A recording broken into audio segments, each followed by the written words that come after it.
Good evening, everybody. It's Vicky from the People's Food and Farming Alliance, and tonight we are very, very fortunate to be joined by Hans Günther Kern, and we are very, very much looking forward to all that he's going to tell us.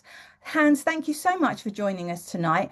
So, autumn's here with a vengeance, and so now that means that after a wonderful long summer, many of us are now starting to think about how we're going to look after our gardens over the autumn and the winter.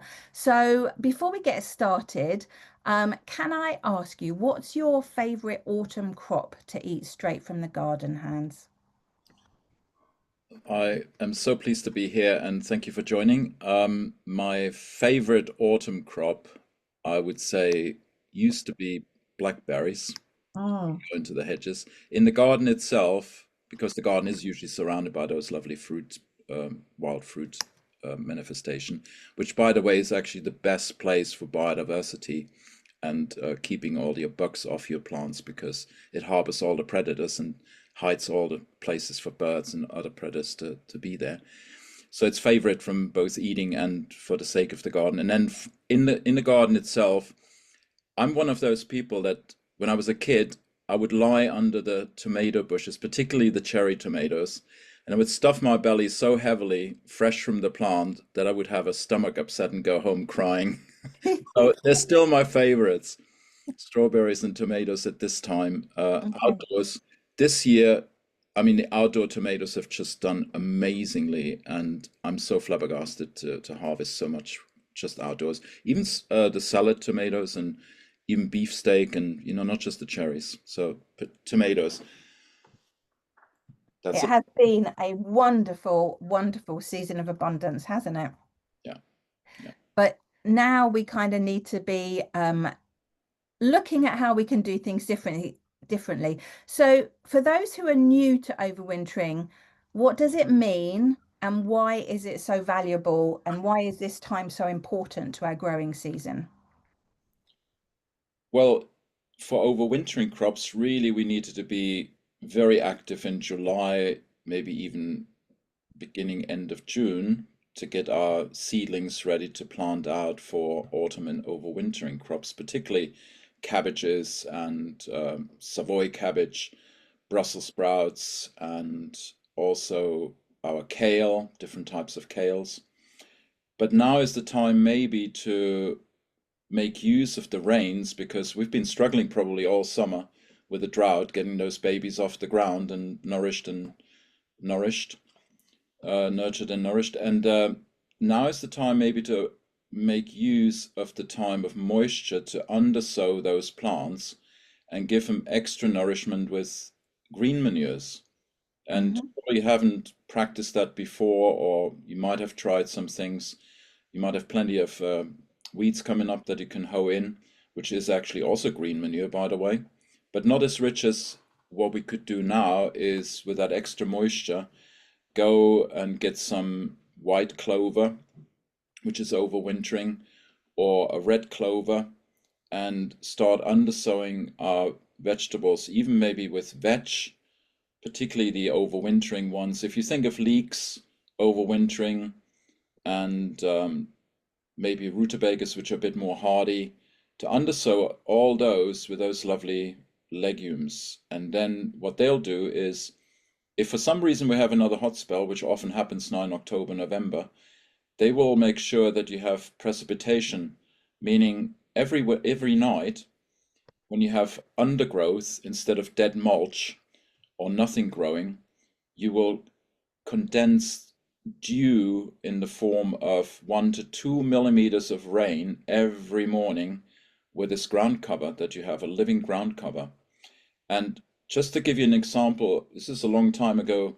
For those who are maybe my age here or close, you remember Henry Doubleday Research Association, and they did a lot of experiments. They had potatoes in the ground, and they had a ground cover with chickweed. So me talking about the legumes is one thing, but you can also have the wonderful weeds or wild natural flora that you have as ground cover that are spreading like the Veronica, speedwell, but particularly chickweed. They found if you leave chickweed growing between your potatoes, this was specific to potatoes, you can actually increase the yield by up to 20%. And they're more frost protected when the frosts first come because it will nip off the chickweed first, which creates a little blanket of skin around the earth, protecting the earth frosting. And you can lift your potatoes longer later and you have a bit of a leeway. So green manures in terms of legumes and wild plants that are spreading soil cover is really highly recommended. Okay, so you've kind of answered my next thought I was going to ask you was like, what would be the one simple thing in your garden before winter sets in? So that's what you're saying, isn't it? To plant these green manure because it's going to help keep the soil warmer Yeah. and moist, more moist. And then what, you accumulate nitrogen with the legumes, obviously, and you creating more precipitation, which, when you think we had all these rains now, the first night we had, or the first day we had 20 millimeters, the second we had 8 millimeters, and today we had maybe 10 millimeters. That's only 35 millimeters. That's nothing really for this time of year. And so having extra precipitation through the plants is really helpful always, particularly when you have a solid stand of companions growing on the land. They need moisture, and channel it all to your wonderful overwintering and autumn plants. And I suppose because we've had such a dry summer, I know that like some of my soil in the garden and some of the soil at the farm where it's very heavy clay soil, then that's really compacted, isn't it? And so actually what I'm finding is that the rain isn't actually getting that far into the ground. A lot of it's running down, especially at the farm, it's very hilly. So um so does putting the green manure help the moisture to stay and to not just all run off?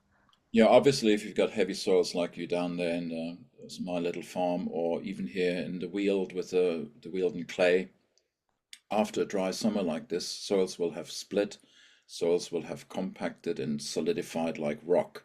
So obviously, the first rain is very much rejected. So I always suggest when we think of, one thing is telling you, oh, put green manures in, but how do you prepare the soil beforehand? And if I may backtrack one little bit, which might surprise you, I go, actually, have you ever heard of watering before the rain? And then people go, like in Spain, they go eating bread with bread. If you serve rice and you have a bread on the side, you eat bread with bread, carbohydrates with carbohydrates. You're overdoing it. No, you're not. If you moisten the ground before rain, particularly after drought, particularly if you think of, peat when it's dry in your flower pots, first you can't water very much. It's very dry, it doesn't absorb the moisture. So you have to moisten it. And as you moisten the surface and the moisture sort of percolates down a little bit, it will open the top to start absorbing more of the rain that otherwise would have run off. And particularly if you're on a slope like on my little farm, you've got quite a bit of slope situation, which is more than 7 degrees or percent actually, then you have runoff. So watering before the rain, you might have heard even before a thunderstorm, is even more productive because you get this low pressure. And when low pressure happens, then the soil will absorb more moisture. So you're doubling up the effect of the rain by watering beforehand, just gently moistening the soil. And it's a little bit like an appetizer before you eat. So you light up the fire, the gastric fire, or putting kindling on the on the fire to start the fire. You don't start with big logs. You start with kindling. So it's that kind of nudge that you give. And then once you ease the soil open, it rains, you obviously have to cultivate it. And some of you might not like what I have to say, but I cultivate the soil because I know when the soil has been particularly compacted, it's devoid of oxygen. And you go, well, if I don't cultivate it, then I don't disturb the soil life. Well, if you don't disturb the soil life, they won't have oxygen if it's being that compacted and solid and anaerobic. And then with this rain, what you will get is the opposite from the dry, that you have then suddenly putrefaction happening in a heavy soil. So cultivating for me is a tine cultivator or a shallow hoeing just to move the soil enough to bring a little bit of air, and then from the top down, the soil will open up with the moisture and your gentle hoeing. And then you have a seed bed for your green manures or anything else you want to plant into it, and companion plant your long-standing plants, the overwintering, maybe with lettuces or endives and radicchio, sugarloaf, or even intersow some lamb's lettuce, or everybody aware of minus salad. All lovely stuff to sow. And with the way the weather is, even we talked earlier about the many berries on the bushes sort of indicating a cold winter, I would still risk to sowing an outdoor spinach, an autumn spinach, and just risk it and undersow my overwintering autumn crops with something in the interspace, because you plant leeks and cabbages quite wide, to have the soil filled with some extra food that you then harvest before the winter hits, if it's going to be a severe one. Yeah, that sounds a really good idea. Um, so as you've been saying, like green manure, but often people don't really know what that is. So what are your top choices for green manure for in the UK? I know you said about chickweed, etc., but what else? What are good mixes for people to be using? Yeah. At this time of year, you will also have maybe situations where your beds start opening up because you have harvested your summer crops. And if your soil is actually empty, that means the roots from your previous crops might still feed some of the soil life in the soil biome. But if you don't get new roots in, they will go dormant. So there's two options really now at this time of year. It's perfect with the rains. Is either sowing depending what you want to grow in the next year. So if you want to grow carrots, root crops next year, then you don't want to have a huge amount of organic matter that you have to dig in the spring and work in. That takes a long time to be digested by the soil, which we come to in a moment for your heavy feeders and demanding crops. So say you have root crops next winter and you got some beds empty, I would sow at this time spinach as a green manure, would be my favorite, which was inspired by Gertrud Franke, who's a German biological grower, or as you say, ecological grower, who developed the Hügelbeete, or the raised bed culture with the drainage inside.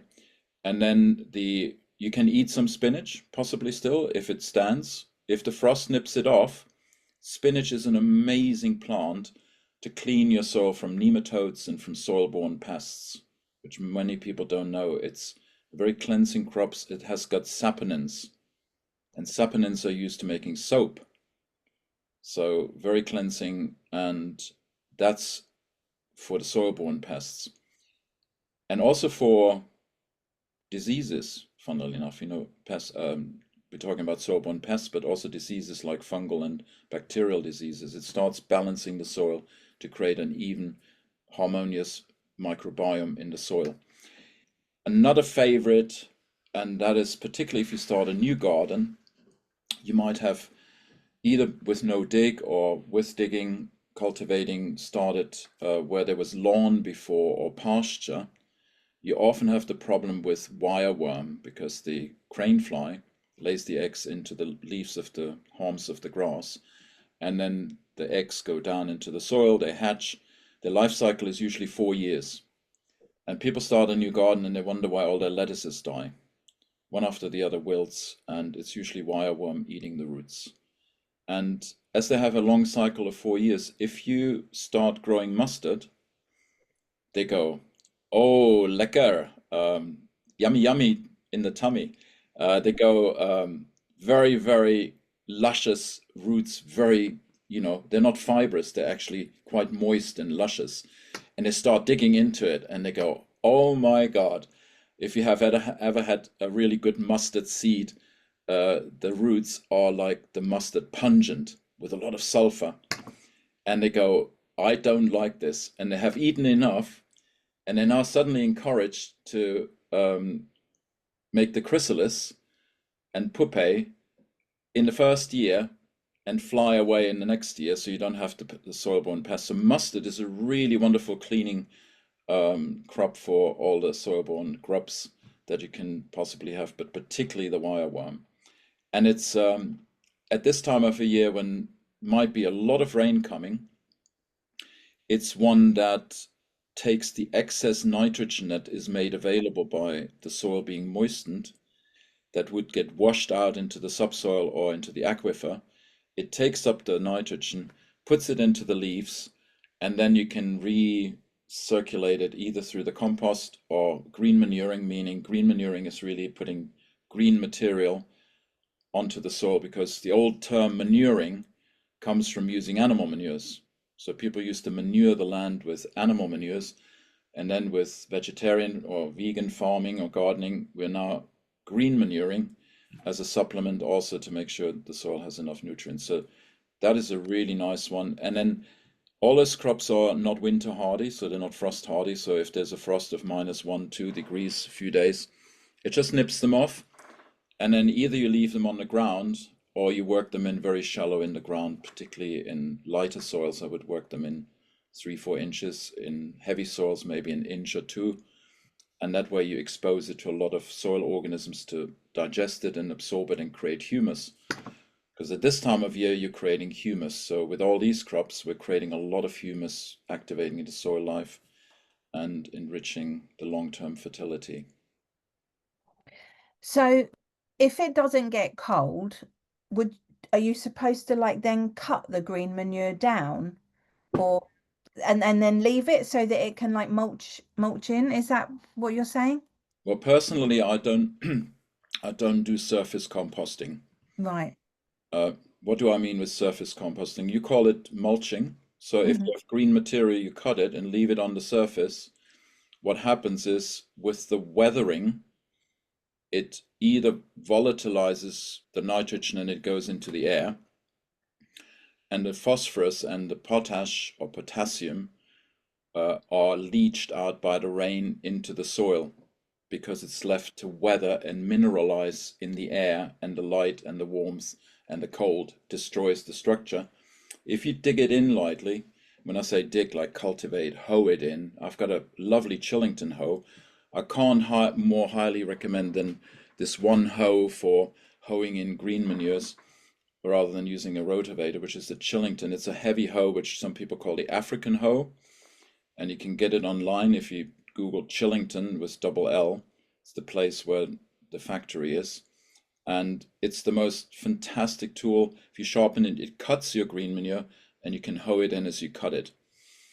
And so if no frost happens, I usually work it in on a heavy soil, say 5 centimeters, 2 inches maximum.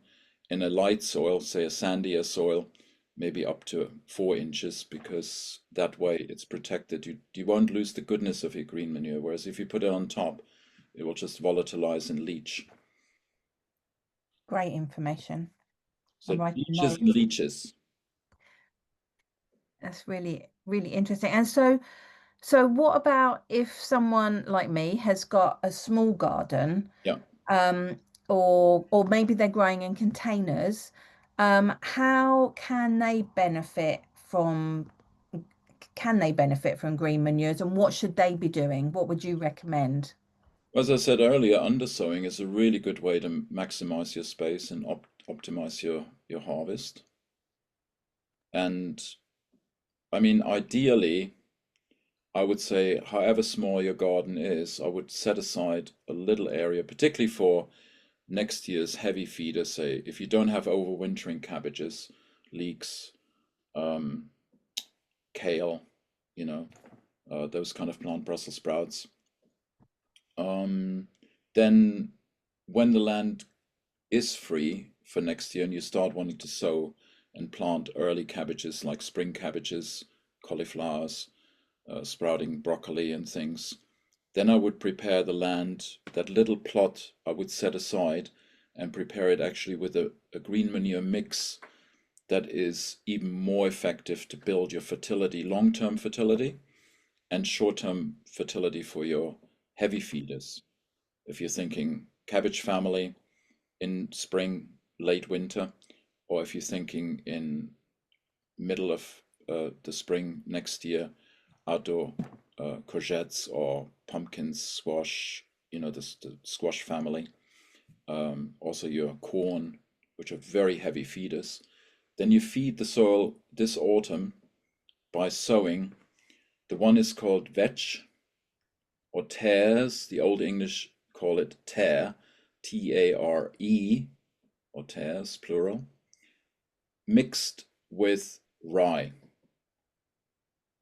Now, if you've got a legume like the vetch, together with the incredible root system of a rye mixture, and you need very little seed, and you sow that together, the excess from the nitrogen that the vetch produces augments the vegetative growth, no pun intended, vetch and vegetative growth of the rye, and makes immense root system. Think for a moment, if you want to hold this imagination with me, you think one rye plant and the root system from one rye plant. If you put all the hair root and all the roots you can't see with a bare eye together in one string, you could literally create a string of root around a football stadium. That's how much root one rye plant produces in one winter, particularly when it's aided by vetch and tares. Or some people like to do overwintering peas with it, or mix even some broad beans in and make more variety. If the more variety of legumes you have, the more successful this will be, because some winters the vetch does better, other winters the peas or the broad beans. And you always have a grain with a legume, because the grain produces the root mass and the vegetative growth above. So when it comes to the haulm starting forming in, say, March, then you cut it. At that time also your legume will have started flowering and have produced the maximum amount of nitrogen. So you've got the maximum carbohydrates, maximum of stalky material and fiber with your nitrogen. You put that in the soil, you got a time bomb of incredible food for the soil life to support your heavy feeders in the spring. And your soil will have benefited over winter, creating also humus for long-term fertility.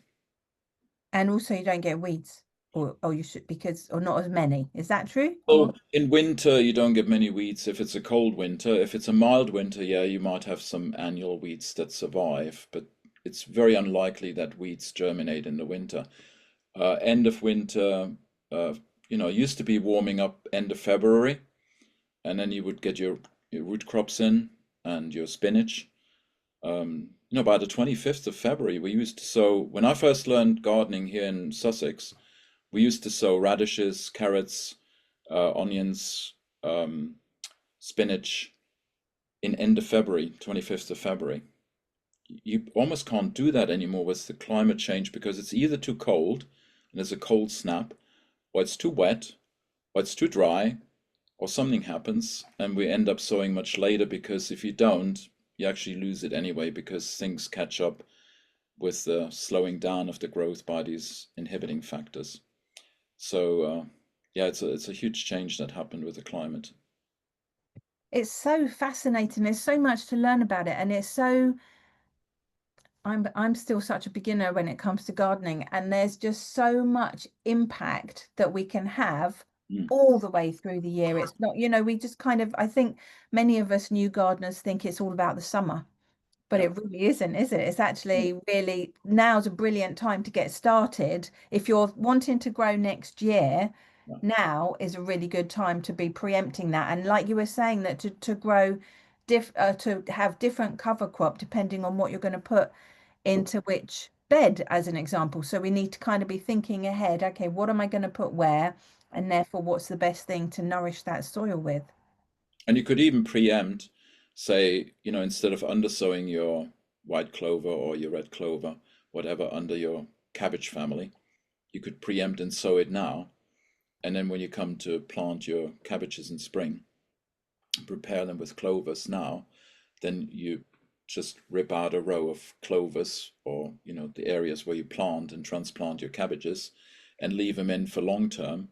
Then they're even more effective throughout the year when the cabbage grows there, and then maybe they come out in late summer. So any permutation and combination you can try out is really worth trying, because this companion planting, it's not just with herbs and flowers, it's really more and more recognized that legumes are being used, because traditionally that happened much more than, say, the last 50, 100 years, particularly since Victorian times. People have gone away from companion planting because it was all scientific, materialistic science and reductionist thinking of putting fertilizers and, making up for all these sort of companions and eliminating them literally, So now we're going back, rediscovering what the old maraîchers, the French gardeners in the city used to use, and the city gardeners in London, and they had a lot of combination of companion plants, and also the cottage gardeners, obviously, had their little plot of land behind the garden where everything was mixed, and also the legumes. So it sounds to me like we've lost so much knowledge, and thankfully there are still people like you around that have this knowledge. So what's the best way for people to learn more if they want to actually apply themselves to how best to do their garden? Are you running any courses that they can learn from? Yeah, Because yeah, this seems really is fascinating and important.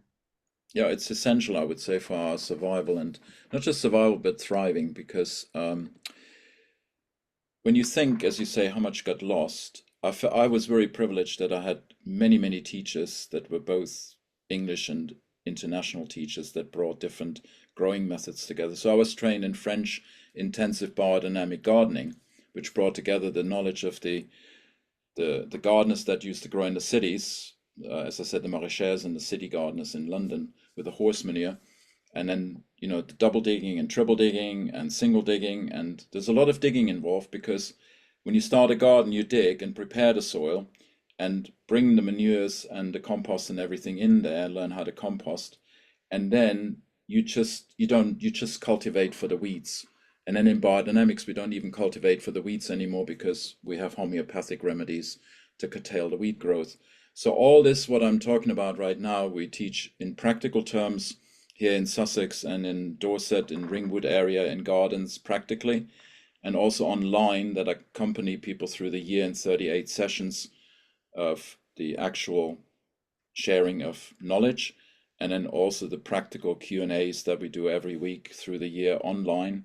And people have their garden and I accompany them, and we have a WhatsApp group where we all interact, and people bring questions and answers and doubts, and yeah, anything that they feel they bring into our WhatsApp forum, and then they're assisted in learning together rather than just learning from me, which is really nice to see that people interact, and on all levels. We have beginners, intermediate learners, and advanced learners.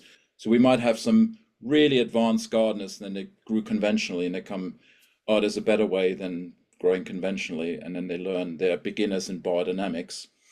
Or we have total beginners who really bring the best questions really to the table, because they just look at the garden and they go, my radish didn't grow, and it went and bolted and went to seed, and what did I do wrong? And a novice gardener dares to ask the question. We as experts, supposedly, we don't dare even to ask the question, not to be seen we don't know anything.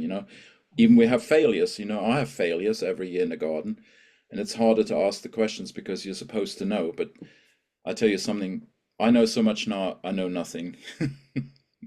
So I learn with everybody on board, and we learn together, and it's such a joy. Yeah, it sounds it. So I'm going to open it up. Does anybody else have questions? I could ask Hans Günther questions all day, every day, as I always do when I see him. But I'm sure that some of you have got questions. In fact, I can see. So Margaret says, miner's lettuce, is that purslane? She's sent for more seeds as some animal dug out her container where she was growing it. So yeah, is that purslane? Yes, Excellent. the name for it. And she's got field beans for her beds, and she's going to undersow them with mustards.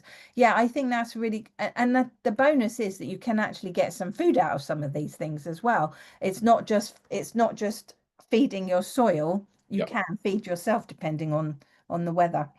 yeah, that's always the Um, best side of it. Even with mustard, if you have the mustard being young, you can start harvesting it instead of Chinese mustard, which are of course much more supple and juicy and varied. But ordinary mustard for green manure is delicious, and when it's young, it's quite tasty and not stringy. So you just harvest some, and the rest goes to green manure. So any questions, anybody, feel free to type them, or you can unmute. Okay, Andrea says, you mentioned grains with the legumes in the seed mix for ground cover. What sort of grains would you recommend? I think was it So rye you said? so rye was my first go-to because it's got the biggest root system and increases the structure in the best manner possible.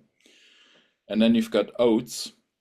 If you have oats and veg, or oats and broad beans and peas, that's used a lot in Germany in more strong soils because oats need a bit of a richer soil, whereas rye can also, if you have to start with in a garden where you've got very poor soil, the rye is very hardy, and also it resists a lot of climatic conditions, colder conditions, is more prolific.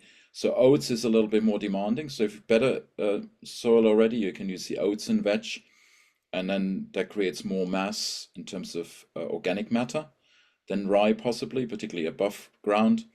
And you can use really any grain to your liking, and that's just the winter the winter green manure.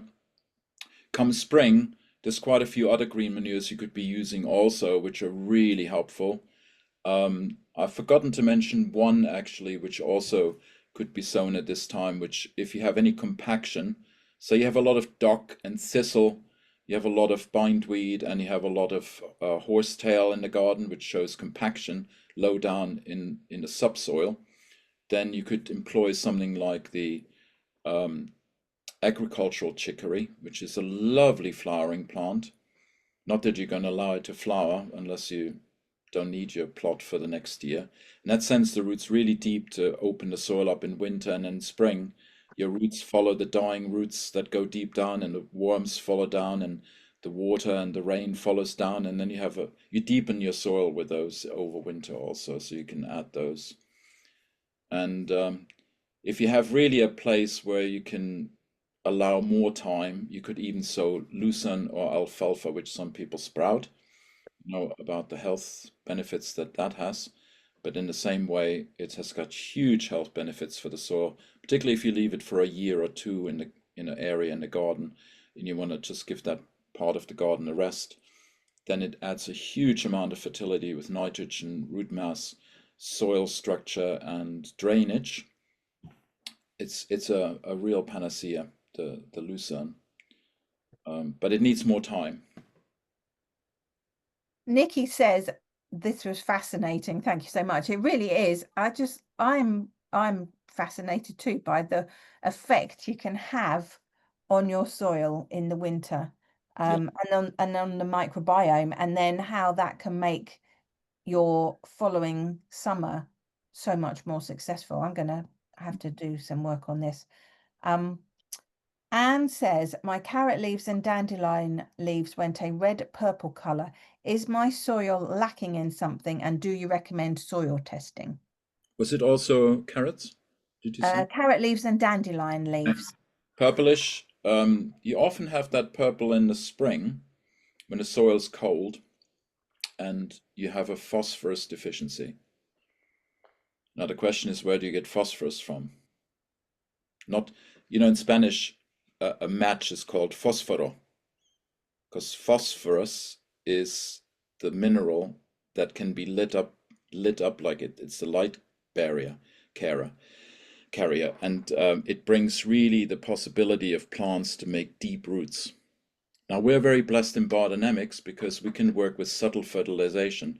If I don't have chickens and bird manure, which is really rich in phosphorus, and I'm a vegan gardener, I can use biodynamic preparations like the valerian preparation and the dandelion preparation. Funnily enough, you say dandelion having purple leaves. The very dandelion preparation we make in biodynamics, together with the valerian preparation, we usually put in the compost as prophylactic, prevent those deficiencies. And if you have deficiencies, we can use them as a remedy. And then what happens is, if the phosphorus is locked up in the subsoil, you can either do green manuring and bring the phosphorus up with green manures, or you can apply the biodynamic preparations and encourage the plants with the valerian preparation to create deeper roots to access this phosphorus that's deep down. And that's all scientifically, experimentally verified, over 100 years successfully used all over the world in 80 countries. And unfortunately, it's so little known in England because biodynamics is woohoo. It's just spiritual like stuff, you know. No, it's not. It's spiritual science, and science applied, deep science applied to practical application in the garden. And we know every plant and every quality of the plant and the processes biochemically and astrally and spiritually what they do. And then we can use that in a holistic way and heal the garden with very little. You know, we can even create a homeopathic remedy from this. I've just been in the organic growers gathering. Now we have a whole movement in Brazil and India where they're starting practicing homeopathic farming and gardening with pests and diseases. You look into this, it's mind-boggling how simple gardening and farming will become in the future and how abundant, because we're accessing subtle ways of healing gardens, just like we did with people, developed by Dr. Hahnemann in the 19th century, and then applied by Rudolf Steiner in biodynamics. Now we have a mainstream movement of using homeopathy literally over the world, except in England and United States. We're a little bit behind. We're a developing country, you know. We're learning later because we're such materialists here. So it's beautiful what's happening right now. It's going to open the floodgates. Yeah, that sounds wonderful. So, and I think it's interesting, like you said, that it's the UK and the United States that seem to like using lots of other alternatives rather than the natural. Yeah, Yep. brilliant. So Deborah says, do we just hoe in the rye green manure seeds? Oh, when you sow, Yeah, so sowing is just, you know, they're tiny seeds. So just like when you sow a lawn, or if you sow your garden crops, say your row crops, you want to make sure that you prepare a seed bed. That's fine enough. Raking it, I suppose, in the garden and getting the big clods off. And then some people roll it, seed it, and then rake it in and roll it again. If you've got a very small plot, you want to make sure that when the seed is sown, it's slightly raked in. And then you can either, the old farmers, gardeners, they used to walk across the field like they call it the duck step, you know, with your feet, with your shoes. They put boards on them to press the seed in. If you have a roller, you're privileged, you can roll it in. And that way ensures that germination is going to be enhanced by 150%, because if the seed's not in contact with the soil and you haven't pressed it together, it will not germinate as easily, except for mustard. Mustard you can throw on the soil, it germinates with dew, it germinates in any condition, it's really fabulous. So that can be literally sown on the top of the soil, and the birds are not going to touch it because it's so pungent.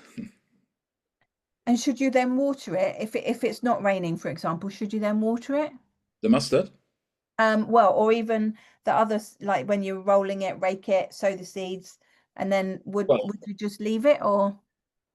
the way the weather is coming and going, I don't think any watering will be necessary. If we were sowing during the drought, obviously you have to do some watering.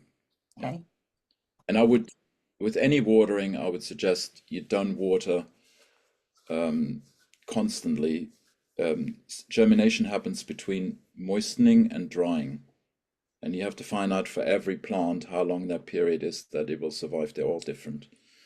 But mustard and the cabbage plants, they need less moisture for germination, it seems, than, let's say, lettuces or, you know, the veg, the legumes need more moisture because they're bigger seeds. And once they have germinated, they need a lot of moisture to keep growing.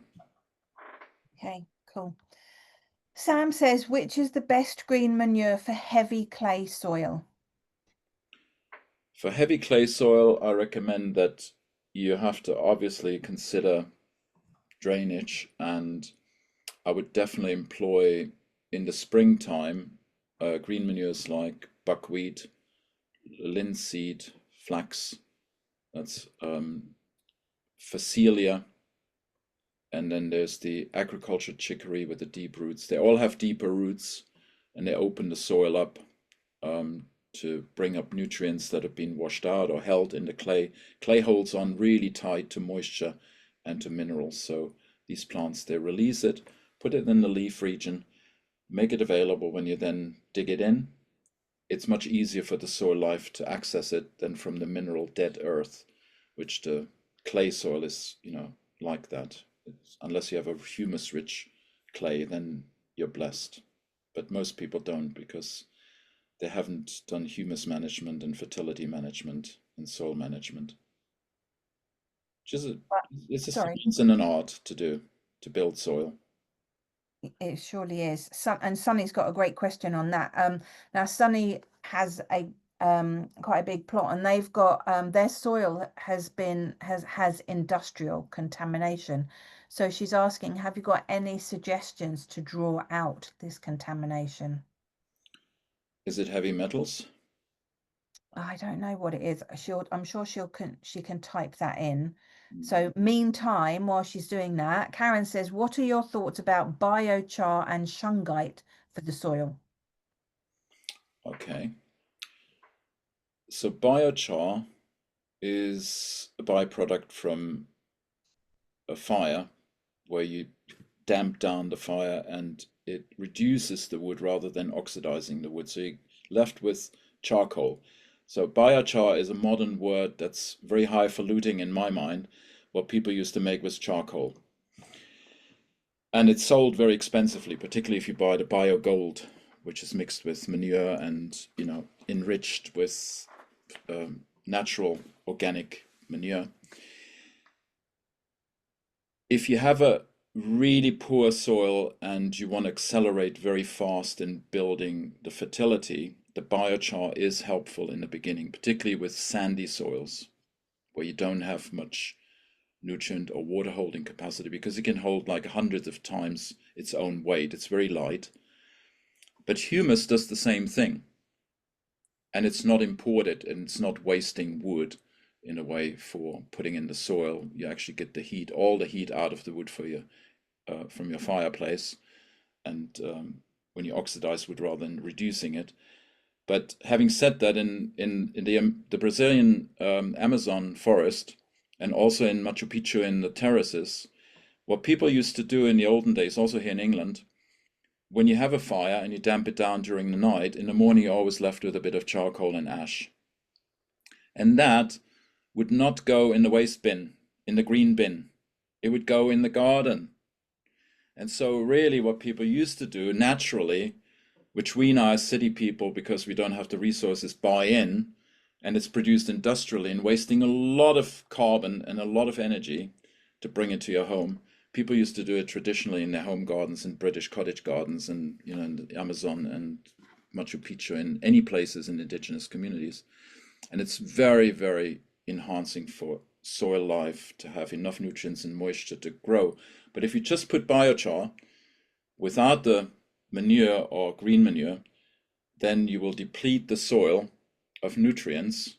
Just like when you put just wood chips or woody material, you deplete the soil of nitrogen, and then your crops will suffer. So if you put biochar, you always have to either grow a green manure straight on it and dig it in so that the biochar can, or the charcoal can hold that nutrient-rich material. But ideally, I would suggest you grow green manures and make compost to build humus, and then you don't need biochar, which is an expense. And in biodynamics, we tend to we think that anything that comes in from the outside is a remedy, it's a medicine, and anything we grow in the garden is actually more life enhancing and more revitalizing. So by composting, crop rotation, and green manuring, you're actually much faster growing fertility than bringing things in. That's usually a sign you have a disease in the garden. You're diseased, you're ill. So if you have that situation, bring it in by all means, but I avoid it. And what about shungite? And shungite, we're using in biodynamics our horn silica preparation, which is probably 1,000 times cheaper, and covers humongous areas to bring the light and the clarifying and maturing, cleansing energy into the plants, and for us to be nourished with silica, because nowadays most people and most plants are deficient in silica, and it builds up inflammatory processes in us, and it builds fungal and bacterial attacks and pests in plants. So we use that as a remedy. And the silica obviously is imported, just like the shungite would be. I would say the shungite would be very restrictive to a certain area of radiation. Just like if I put a quartz crystal in the middle of a garden, it maybe has an effect 5-10 meters around it. And if we take a quartz crystal and crush it and make preparations out of it, we can service with that one crystal hundreds of acres instead of just one 10 square meter garden. So I would say shungite is a bit of a fad, and it's very, very effective, but long term, it's probably not as effective as when you integrate something like we're using with the silica, because it's then also going into your food. With the shungite, you get just the energy and the vitality, but not the actual minerals that you need to be healthy. Wow. So Sunny and her garden that's contaminated. She says she doesn't know yet what it's contaminated with, but it's from an old cotton industry. We've only just got this plot. It's not very big, but could produce food for our needs. Mm-hmm. Lucerne is a really good cleanser, even for agrochemicals, meaning petrochemicals. It takes a while, 3-5 years to clean soil if it's not too heavily polluted, because I've been in soils in America. They've been growing tobacco. It was so heavily polluted that after 25 years, the soil had still so much DDT that I got poisoned. And we had a test done, and it was above the limit on that land. So if you know what chemicals are in there, you can test them. There's also soil tests you can do, which I've just done for a client, where they tell you about, through the presence of soil life. The soil life is an indicator of how healthy your soil is. So if your soil life is not affected by the chemicals, which in America, there was so many chemicals in the soil in the farm I converted, that in some places the green manure grew up to 4 inches and then it died because it hit the chemicals. So the soil was dead. So that's an indicator. So you can, write off, get a soil sample, send it off. NRM is a company that seems to do reasonably good combination soil tests of mineral testing and soil life in the soil, and then you get an analysis of how healthy your soil is also. There you go, Sunny. Get that sorted. And if it's really bad, you need to grow mushrooms. They're the experts of soil decontamination. Stamets, Paul Stamets, the Mycelium Rising. It's a book. If you read the book, it's really encouraging to think how much mushrooms can do in terms of cleaning soil. You wouldn't eat them afterwards, obviously. Make a compost from it and put it with ornamental plants in the forest. And then what happens is the soil life will break down your petrochemicals. And the heavy metals, if you do enough soil fertility management, will be locked up in the humus or in your charcoal biochar. If you put biochar, it's locked up in there. So that's if your soil is contaminated, another good thing is to put a lot of biochar on. It's going to lock up the chemicals. So then Andrea's question, I feel like you've kind of answered it a little bit. What are your thoughts on spreading volcanic rock over the soil at the end of the season to add minerals? Fabulous. It's another remedy. We make in biodynamics the preparation with rock dust in very fine quantity because we want the qualitative information fertility building also, meaning we use 50 kilos, like a wheelbarrow of cow manure.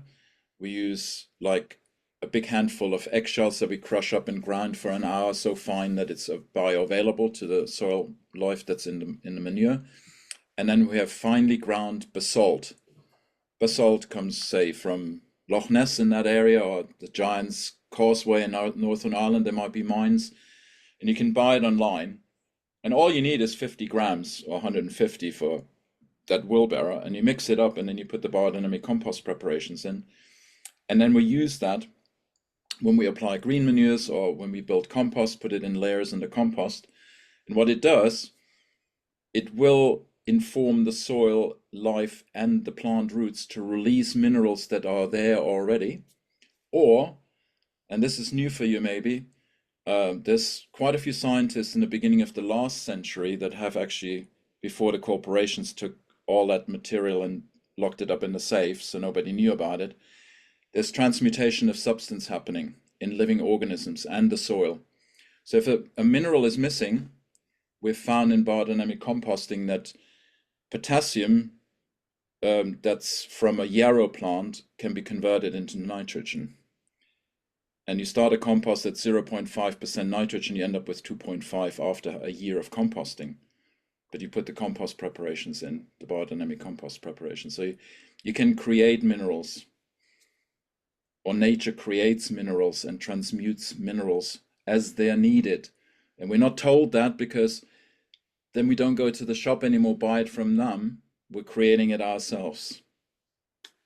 So I wouldn't waste a lot of material on the land with the basalt. I'd buy very little, put it through the compost, and then it will inform through the compost the soil. It's like educating children, you know. You're educating the soil life to transform and release what otherwise you put in on as a dead mineral. You make it bioavailable and then also transformational. Which leads very nicely into Elaine's question. It's like you're preempting all the questions.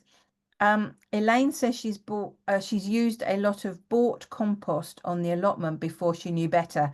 How can she improve the soil now? Which is what you were saying.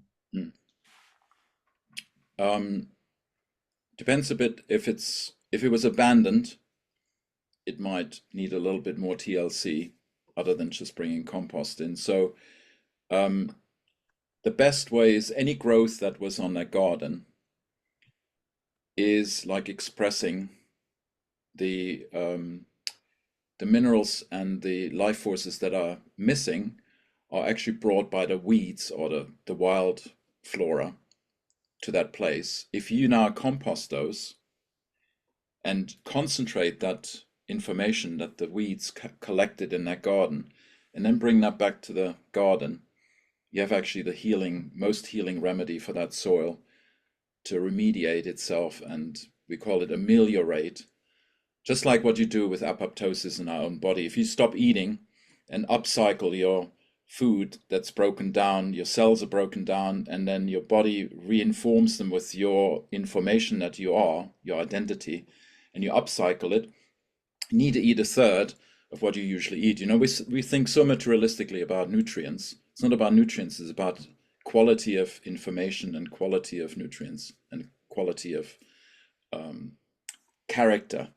So the plants, the wild plants, if you compost them, bring them back, and then when you bring that compost back, then you grow green manures, and that multiplies that what have the weeds have done like tenfold because they're growing much bigger and more luscious, and then you can either work those in and use them as manure, as feeding the soil life. And then you practice crop rotation. So you put first the heavy feeders, then the medium heavy feeders, then the givers. And the givers are the legumes and maybe another green manure or flowers. And then you grow your root crops, which are another light feeder.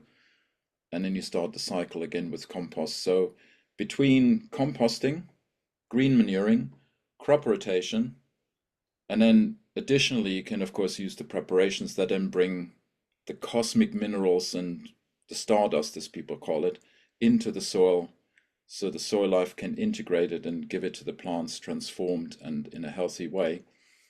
Then you become star seeds when you eat them.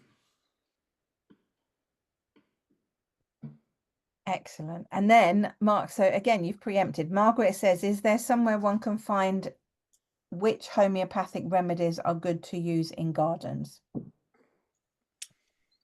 Yeah, it's very specific, I suppose, because what do you want to achieve? I would say the first step to heal a soil and to make it sensitive to its environment are the biodynamic preparations, which are not homeopathic. They're very fine, subtle information that we're giving to the soil and to the plants.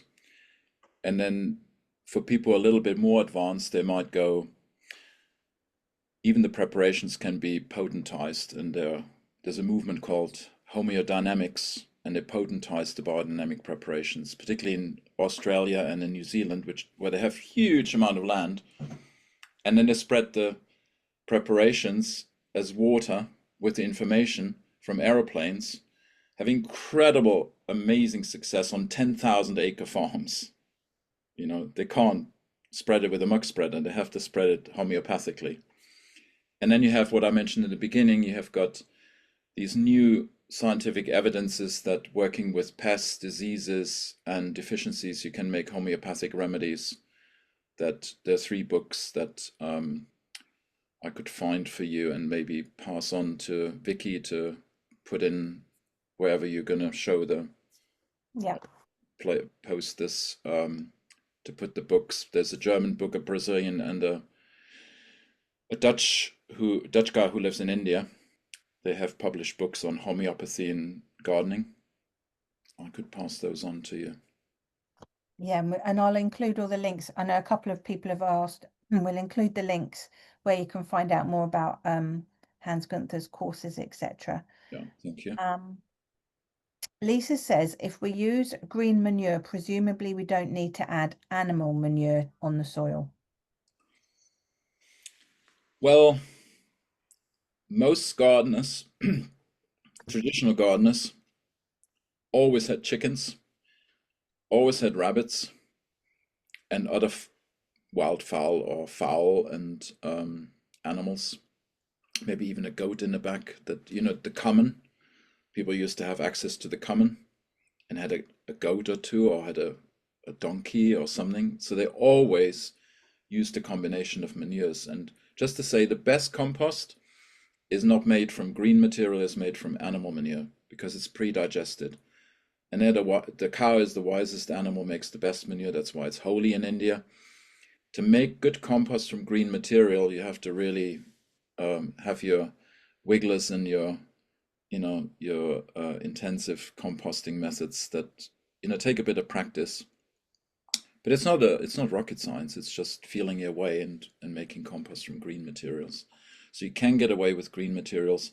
If you don't have animals, I would definitely say create a presence with the legumes in the garden. Have plenty of legumes, and that's not just annual or perennial legumes like the lucerne and the vetch. I would also look in the garden to have perennial shrubs like the broom and the gorse and maybe alders. I don't know if you have big enough garden, you can have an alder or two, which is a legume. It's got legume bacterias and nodules like any other legume tree, and it'll bring this quality of nitrogen fixation into your garden, which the animals, they do it through their digestive organs, bring a lot of that nitrogen quality, which is nitrogen is a funny substance, If you don't have it, nothing grows. If you have too much, it gets really diseased and riddled with pests. So it's a very fine thing. And the animal manure gauges that.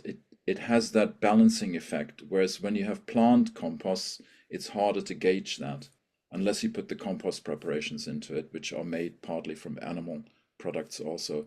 It's literally alchemy. It's bringing the mineral, the plant, and the animal world together. So we always bring the animal, the plant, and the mineral kingdom together to serve the human for nourishment. So if you can't have that, bring legumes into your garden. Acacias, robinias, those kind of plants. And so Deborah says we often cover soils over winter with cardboard, which we then cover with animal manure. Is this a good method? I'm going to guess that you're going to say there's a better way to do that. Right. Okay, if you learned to do that, to improve that, if that's the way you want to go, which personally I think it's a very wasteful way of working with animal manures and organic material, because as I said earlier, it leaches, bleaches, and weathers, and you lose a lot of goodness. And you're covering the soil. So if you've got cardboard, when it's intact, it doesn't allow water to penetrate. So your soil will not get the winter rains. If it snows and frosts, it doesn't get the new influences of the formative forces from the cosmos penetrating deeply into the soil, freezing it, ruining and exploding all the slug eggs and the snail eggs and disturbing the grubs that are in the soil. So by covering, it's a little bit like going cut the head off. It's like putting a board on your diaphragm and you can't breathe anymore, kind of thing. I don't know if that makes sense as an image. I'm not partial to that way of working. I want to open the soil up so it can breathe, metabolize, and exercise. I'm an athlete, so I don't want to be put in a box and covered up and wearing a lot of clothes. If you put this stuff on the soil, it needs to be in the soil. If you want to build soils, you have to put this stuff in the soil, not on the soil. Otherwise, you're growing very rich and abundant crops, but they won't have the connection with the mother. And the mother, if you know the quality of the mother, then you know she's nurturing. So your plants are not going to be nurturing. They're going to be giving a lot of vitality, but not this beautiful holding in love and caring and nurturing that a mother can do. And that's the mother soil. In German, we call it mother soil, Mutterboden. So it's your topsoil.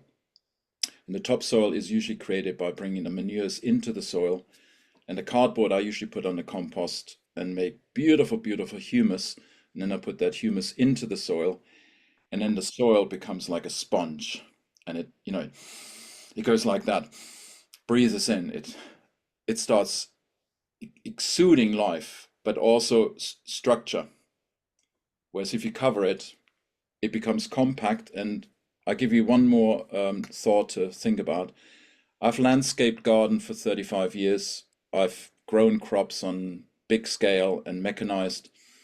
I've seen so many gardens that were under permaculture management and also no-dig.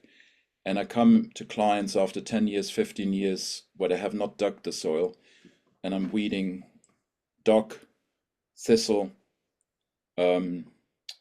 horsetail, and hogweed and bindweed, because the soil compacts under your weight of what you put on top of the soil, and eventually it dies.